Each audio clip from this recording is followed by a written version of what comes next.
in games, you're constantly getting feedback. Every move, every decision, every choice, you're getting feedback. And if we design our lives in the same way, where it's just constant feedback, we can just continuously get that feedback and learn from it. Hey, and this is Professor Game, and yes, we'll be talking about that feedback loop and how it actually works to make us better with Jessica. And because as you know, here we interview successful practitioners of games, gamification, and game thinking to help us multiply things like engagement, retention, motivation, community building, and so much more. I'm Rob Alvarez. I'm a consultant, I'm a coach, and I'm the founder of the Professor Game podcast. And I'm also a professor at IE University, EBS University, EFMD, and so many other places around the world. And before we dive into the interview, if you are interested in getting better with this whole retention and community building game, please go to the link in the description and join our free community right away. So, engagers, welcome back to another episode of the Professor Game podcast. This time we are with Jessica, but Jessica, we need to know, are you prepared to engage? I'm ready. I'm already engaged. Let's do this. Jessica Lindl, is that a good way to say it? Yes, exactly. So we have with us Jessica Lindl, who is the Vice President of Ecosystem Growth at Unity Technologies, where she leads global efforts to empower creators, learners, and professionals through transformative, game-inspired solutions. So guess why she's here? She has over 20 years of experience at the intersection of gaming, education, and workforce development, and she's helped millions of learners build meaningful careers. And she is also the author of The Career Game Loop, Learn to Earn in the New Economy, which is one of the reasons why we got in contact for sure. I'm sure we'll be hearing many insights from her book. This is a groundbreaking book that applies game design thinking to real-world career growth. She is a Pahara-Aspen Fellow and serves at the advisory boards of GSV Ventures and Jobs for the Future. Super interesting person that we have today, engagers. So let's get the best out of this interview. Jessica, is there anything that we should know that we didn't ask or didn't include in the intro? I think you did it's incredibly comprehensive. Good stuff. So, Jessica, if we were to follow you around, be with you for a day, a week, a month, whatever you want to go for, what would it look like? What are the kinds of things you're doing nowadays? Well, I think the key is that no 2 days ever look the same. As you mentioned, I like to do a lot of different things all at once, and so I would say a normal day is me getting up and preparing for the day with some sort of boost to my adrenaline in whatever form that exercise takes, and some coffee, and then just sort of diving in and scanning what's happened overnight. Unity's a global company, so I usually have things coming in from APAC over to offices in the Middle East and then Europe that I've got to do a quick scan of. And then I just like lock and load basically for back-to-back 30 minutes conversations with our teams, and just trying to support them in what they're trying to achieve, remove blockers for them. And then towards like middle afternoon, I would say I'm sort of at the point too where I'm kind of trying to level up on something. Is there something I'm learning or deep in and doing some like real thought? So I sort of in that co-op mode and go more into this kind of level up mode. And then when it wraps, I like to play. Good. Whether it's outside or video games or any of the above. Yeah. Awesome. Sounds like an awesome routine. It's like one of those, what would you want your day to look like? It would sound probably very similar to that for many people. I am sure. And Jessica, let's dive in because, with all this experience, the work that you do, the book that you wrote, I'm sure that there have been times when these game-inspired approaches, as in games, you try things and they don't work. I just recently watched a TED Talk about it's the trial and error, essentially. And that's what we do in games and oftentimes in life. And that's how we actually achieve success often. So what is actually a fail that maybe even led you to further success or a first attempt at learning, as we like to frame them, that you want to tell us about? We want to be in the grounds right there with you in that story. Don't give any details you don't want to give, of course, of companies or any proprietary information. But we want to essentially have that feeling and take away any lessons that we can. Sure. Yeah. So I've had a ton of failures. After I sort of early in life reframed my view of failure versus my schooling, which is very afraid of failure. I became a lot more comfortable with it. And to your point, realized that it's really where I learn the most and I improve the most. And so the more risk I took, the more I learned through failure. But I think one of my more epic fails was when I actually transitioned into gaming. As you sort of heard from my background, I didn't grow up in the gaming industry. I had this realization about halfway through my career that was really focused on young people and learning and opportunity, that most of the young people that I was working with were spending way more time playing video games than they were focusing on learning and education. And so I did this total 180 into the gaming industry. I was lucky enough to be part of this new idea around how do we take video games that kids love to play, and look at the evidence and assessment behind them and actually provide for stakeholders like parents and teachers. Look at what these kids are learning. The company was called Glass Lab, and it was this crazy concept and co-op of video game leaders, electronic arts, education leaders, Pearson ETS, philanthropy, Gates, MacArthur, to come up with this hypothesis of like, let's do a bunch of work around the video games and what kids are learning and get traction and transform the education industry. But it was a failure. It was a total failure for one key reason. And I think this is what's applied for me for the rest of how I've looked at my career in gaming in general, which is the target persona and users, the teachers using it in classrooms, middle school classrooms, didn't want it. It wasn't solving a pain point for them. It wasn't making their jobs easier. They're kind of the key gate or decision maker. And it was this realization that no matter what great idea you have or what beautifully designed game you have, if it's actually not giving your player joy, or improving their life in some way, then it's just never going to work. But that failure actually sort of helped me understand a whole bunch of other things, which is, yeah, kids are actually learning a lot from video games. And in fact, if they can play more high quality video games, the better, because those young people who grew up playing video games actually understand how to navigate, right, the careers of today, as you've proven, Rob, with your career. And they have the mindset, the agility, the ability to build community and relationships, all the things that are essential for not just a high quality career, but a high quality life.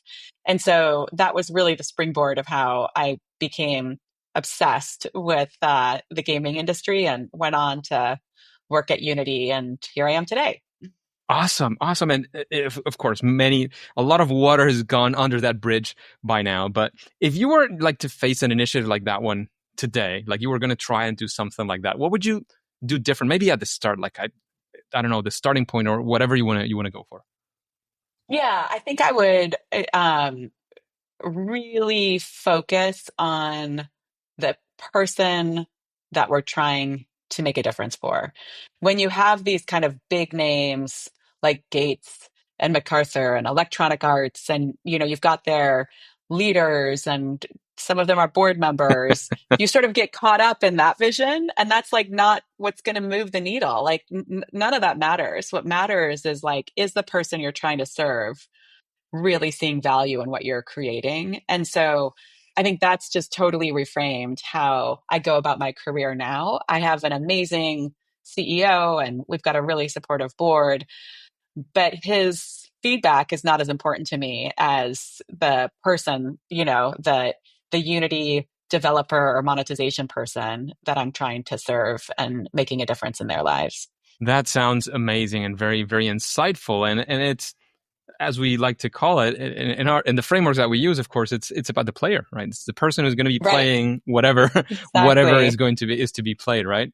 And from all those difficulties there, and of course all the success you've had after, is there one story that you'd like to highlight of a success, something that like went really well, and perhaps why it happened that way, or how did you pivot from it not going very well to getting to that point? Yeah, well, I think something that's gone really well is the kind of broader education and learning and career work that's happened at Unity. I sort of had an inkling of this because we built Glass Lab on Unity way back in 2012. And I realized that the people I was hiring to become the developers or the 3D artists and using Unity didn't need to have this big degree from a 4-year university. They just had to continuously be willing to learn. And so when I went over to Unity to build out our education work, which is like learning Unity in schools, and then more of our adult learning work, which is you're deciding to pivot into the industry, I had this confidence that it didn't need to be this kind of traditional model. And in fact, we should probably eliminate as much friction as we can for anybody to be able to do this so they don't have to pay. The learning is accessible almost everywhere. And it's really, if you have a motivated, driven individual, they can, on their own, wherever they live in the world, move into this type of work and build their destiny on it. And so here we are 8 years later, and there's over 1 million students learning Unity and about 500,000 adults learning and reskilling into Unity. And it really propels the long-term success of the business because all those people bring the services into their companies or build their own successful companies on top of it. And so I think that was taking that learning of like focusing on the individual, what created success. Still focusing on the players. I love it. They are at the center. They are at the core. And, when we talk about these game-inspired strategies, sometimes people say, well, I'm not a gamer. And I don't play a lot of games. Like, well, I can still challenge that assumption. But even if you assume that as part of your thing, game design is also something that you can think about. And game designers have to think about their players because that's the only reason that they're there for. Yes, they're there to tell a story. They figured out this new game mechanic, whatever. But if they don't think about who is going to play it and how they're going to play it, and if it's easy to play or difficult to play intentionally, then it doesn't matter. Right. Everything else stops mattering entirely. Exactly. So well said. Just took me a longer time to figure that out. It takes time. It takes trial and error, right? We were talking about that. We Exactly. try something, it doesn't work, you try something else. There's, with all this experience, and especially now relating, I think this would go directly into your book, is when you're creating these game-inspired solutions, do you have some sort of process, or maybe it has to do with finding the career path and using these game-inspired strategies for helping people in their careers? Are there some steps? Is there a process? I don't know. Like, I'm sure you've gone through a lot of these different ways.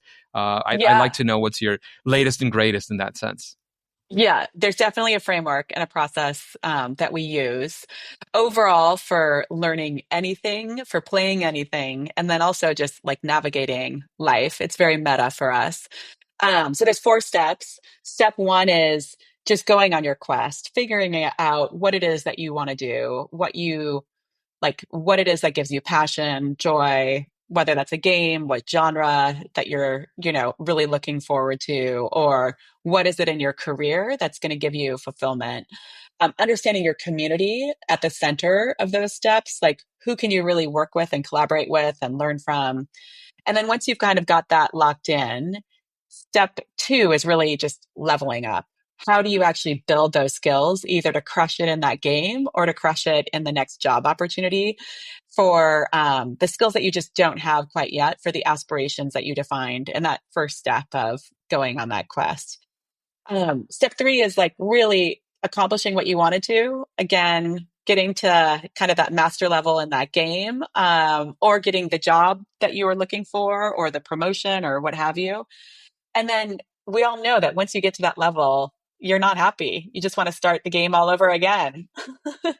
So that's where we have that final step of step 4 of you're crafting. You're either crafting the game itself, you're crafting into your next game, your job crafting into your next opportunity, and starting that loop all over again. And so at the center, as you guys had heard from the book in the beginning, we call that the career game loop when you apply it to a career, but you can apply it to anything you're trying to achieve in life. Sounds amazing. I love it. And it's very clear, like what are the things that are going for, and how people are going to go into each. And I'm sure there's a lot more detail into that book that you're selling. Is there, curious right now, is there like, do you have an associated course or something like that, or is it for now it's just a Yeah, book? no, we've got a lot of free materials online. There's a whole course that goes with it. There's a virtual coach that comes along with it, community guides if you wanted to do this with a community. So it's all at careergameloop.com. Careergameloose.com. Amazing. Good stuff. Jessica, and in this world of game inspired strategies, do you think there is some form of a best practice? That thing, again, no silver bullets, but that thing that you do, and it's like, well, your project is at least going to be better if you think through it this way, or if you do this thing, whatever that looks like. Yeah, I mean, I think it's oftentimes hard to see this when you're in a game happening all the time, but um, and it happens very rarely in life. In games, you're constantly getting feedback. Every move, every decision, every choice, you're getting feedback. And if we Hmm. design our lives in the same way, where it's just constant feedback, whether you're trying to create a prototype of a new product, whether you're interested in dating somebody, whether you're building a new friendship, like what are the signals and feedback that we're designing the experience from so we can just continuously get that feedback and learn from it as opposed to being nervous or scared that it's going to be some sort of personal statement on who we are as individuals. And so I think that best practice of continuous feedback is probably the most valuable. There's of course games can take so many different forms, but you have always feedback, whether it's you're Mario and you jump and you die. Like, okay, you Yeah, didn't jump far enough, you jumped too soon, jumped too late. Or in physical games, like you play football, you didn't do the thing you were supposed to do and they took the ball from you, or you made a foul, or whatever that looks like. In a card game, the right, feedback is something happens and you get that feedback immediately. You seem to come right. from the education world as well, and you know how long it takes for us. And I say us Exactly. because I'm a professor as well. To give that feedback, does not, like, you're not working on your essay and suddenly like, oh, boop, oh no, you shouldn't be going this direction. No, that doesn't happen. You finish the essay No, I entirely, know. you deliver it, and in the best of cases, in a few days, if not weeks or a month, you will get some form of feedback, That's which right. That's is right. certainly too late. It's way too late. You're not going to rewrite the essay unless that's built into, and that's very few people who do it. You're not going to rethink about this. It's like, oh, I got this feedback, maybe next time, and that's it. That's it. You're not, it's like I fell down. Now I'm going to jump. It's not that immediacy, and that changes. That changes the game, if That's so to right. speak. That's right. Exactly. Exactly. Jessica, is hearing these questions and sort of the tone that we've had on the podcast, is there somebody that you think would be interesting for you? Like, you personally would like to hear this person, talking about this and hearing their insights on the Professor Game podcast, sort of a future guest that you would like to hear? Well, to no surprise, I think based on the topic that we've discussed, is games applied to career or applied to life. Obviously, Jay McGonigal, because she is Absolutely. the key leader in all of this with The Reality is Broken and everything that she's written. So would love to hear her point of view on everything we've discussed. Absolutely. Jane is a super rock star for sure. And keeping up with those recommendations, you mentioned, of course, Reality is Broken. I don't know if that's the book you would like to recommend, but is there a book that you recommend this audience, the engagers, and of course, why? Yeah, I think it probably is Reality is Broken because I think it just continues this theme of how you're applying game design to your life overall, and just taking a much more feedback first, agile, playful approach to life versus kind of the the heaviness and the linearity. You're mentioning before also dating, like getting that Right, feedback. It's maybe if you're very perceptive and you're on the date, maybe you're getting that feedback immediately. But if you're like right, texting or trying to get a call, right, or you're not exactly. perceptive, Or swiping, right. that too. Never did that. I was already engaged by the time that came up. But I understand the whole thing. Or if you're not very perceptive as well, you might not be catching all of that feedback, and that's why part of the players of the game are broken or are lost in the whole game until you understand how that's actually working, because you're not getting that feedback. You're not able to iterate on what that's That's happening, right. and you don't Yeah. get too many second chances as well. Yeah, totally. It's one and done. Yeah, for sure, for sure. Jessica, in this whole world of gaming and game inspired solutions, what would you say is your superpower? that thing that is you do very well, or at least better than most other people? Um, I think it's probably pattern recognition. Like I understand systems very well and how system design happens, and then across systems, recognizing what I would say is the signal from the noise.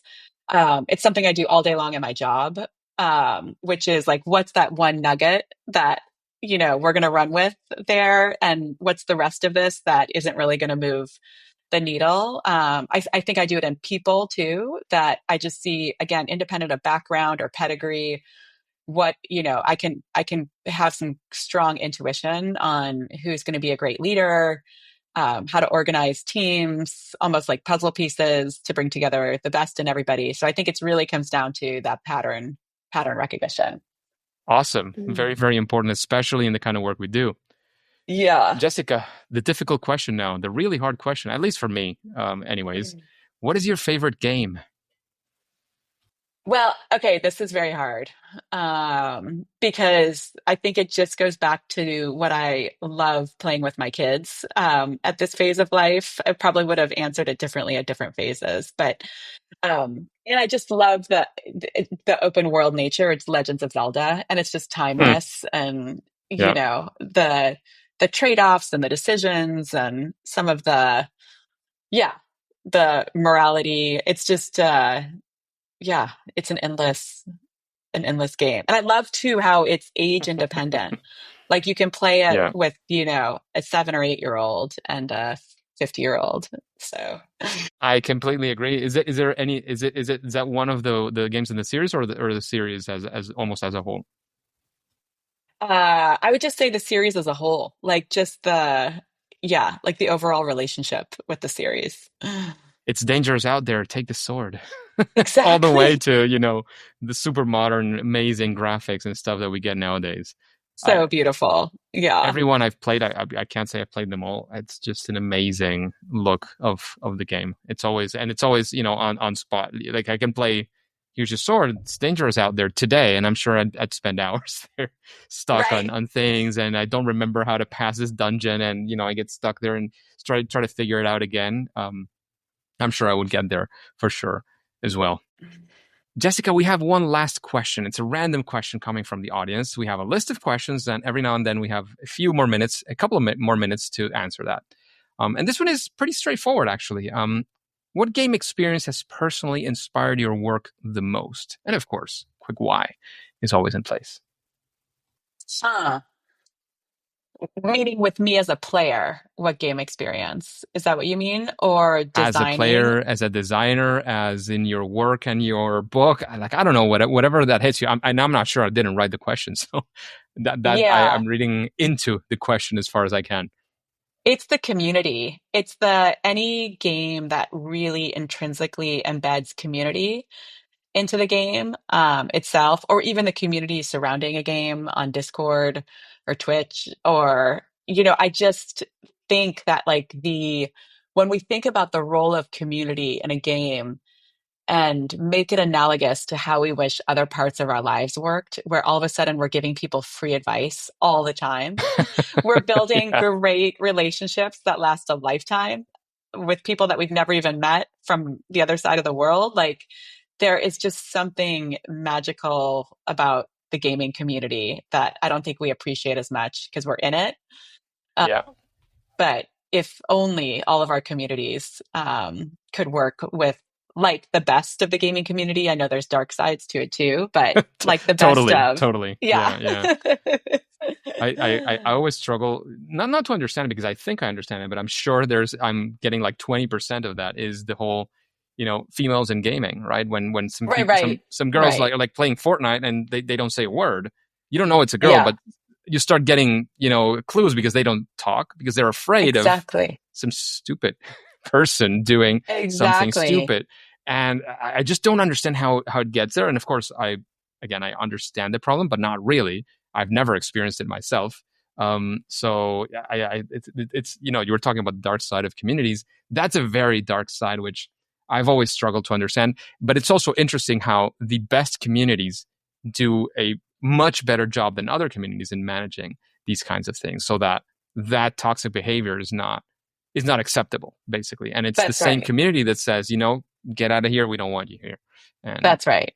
and Yeah. that's hard, but it's very, very meaningful, in my opinion, at least, seeing it Agreed. from the sidelines in that sense. Yeah. Jessica, it's been an absolute pleasure having you on the podcast. I don't know if you have any final piece of advice. Of course, let us know where we can find out more about you, your book, the work that you're doing in Unity or wherever else. And before we say it's game over.